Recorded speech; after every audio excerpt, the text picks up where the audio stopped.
kapwa ko breeder, kapwa ako magmamanok. So ngayong hapon nga ay tayo po yung papatukan ng ating mga nokis. At kaninang umaga nga ay meron tayong nakitang manok na naligaw sa ating range area. So ngayon syempre nakikiramdam pa rin tayo kung may magki-claim ng manok na ito. Hanggat maaari hindi ko siya ginagalaw kasi mahirap na, baka mapagbintangan tayo. Pero sa kabutihang palad pa rin ay nasa manukan natin. Ngayon papatuka tayo ng manok. Siyempre patutukan na rin natin bilang malasakit na rin sa may-ari kung sakali mo kung sino mag-claim ng manok na yun. Nag-iingat lang din naman ako para sa sarili kong security. At hanggat maaari hindi ko siya nahawakan, mahirap na, baka mamaya mapagbintangan tayo, nawawala itong manok na to o may tumira at inihagis na dito sa range area ko. So yun, hihintay-hintay na lang natin yung yung magre-reclaim ng na manok na to. Yeah. Kamusta? Ako si Dilots. Ito ang kwento ng buhay ko.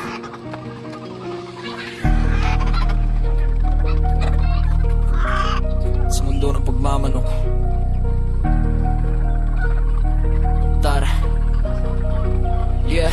Yeah, kamusta?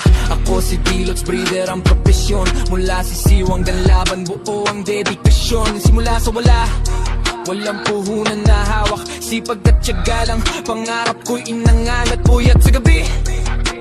Pagod sa maghapon, sa init ng araw di ako umaatras. Daon pakain, linis sa laga, bawat galaw may halaga. Kasi alam ko balang araw may bungam, sakripisyo ko talaga. Hindi biro ang proseso mula umpisa hanggang dulo. Lahat ng pagod ko sa pangarap ko tinuturo. Kahit minsan kulang, kahit minsan hirap, tuloy lang ang laban, hindi pwedeng umatras. Ako si Dilots, sipag ang puhunan, tiyaga ang sandigan, pangarap ko'y tutuparan. Kahit wala pa ngayon, darating din yan. Sa bawat pawis ko, tagumpay ang kapalit niya. Sa mga bulian at tawad ng tawad lagi, parang gusto libre, di iniisip ang paghihirap ko sa gabi.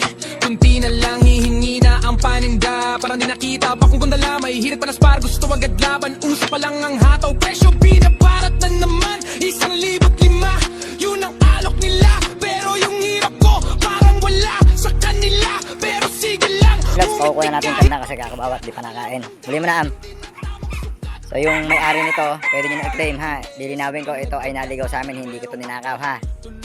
Update naman ang aking video. So papahuli ko na sa aking isa sa batang aratang ko.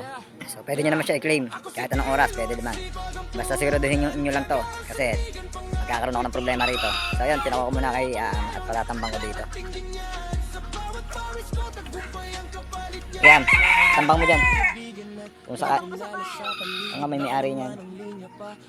Kung man tanggalin, hayaan mo. Ayan, may marking eh. Di may may-ari niyan. Ayan, walang kuko sa harapan eh. So ayan, kunin nyo na lang. Nandito naman sa akin backyard. May may-ari niya, may baka kay Joseph.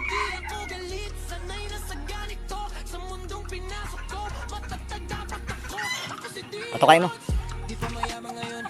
So kahit di ating manok, patutukay natin yan. Nasa natin eh. Magulang na, mahaba na tahit. Pabibigyan natin ng patuka kay Aam. Walang puhunan pero may paniniwala. Hindi man na pera pero may pangarap na dala. Isa sa mga nangangarap kahit gising. Sa hirap ng buhay di ako pauwi. Madumi. Wala, madumi na. Tagalin yung balde. Anto kakain kaya.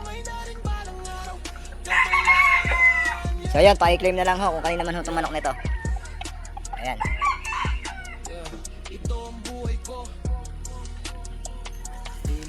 So ayan, nagmalasakit tayo sa manok na hindi atin. Pinatukan ni Boss Aam. Yan, shoutout kay Boss Aam. So ayan, dito yung manok. Kung talagang kanina man itong manok nito, i-claim nyo na lang. Pero siguraduhin yung inyo ha. Kasi baka mamaya pag kinilang nyo sa amin, hindi pala inyo. Ako magkakaproblema niya, nakablog pa man din ako. So ayun na lang muna, ako nga po pala si Daddy Lods. Magmamanok ng Pro 4. Malapit na yumaman, pera na lang ang tula. So guys, peace out. Sa mundo ng pagmamanok. Tara. Yeah.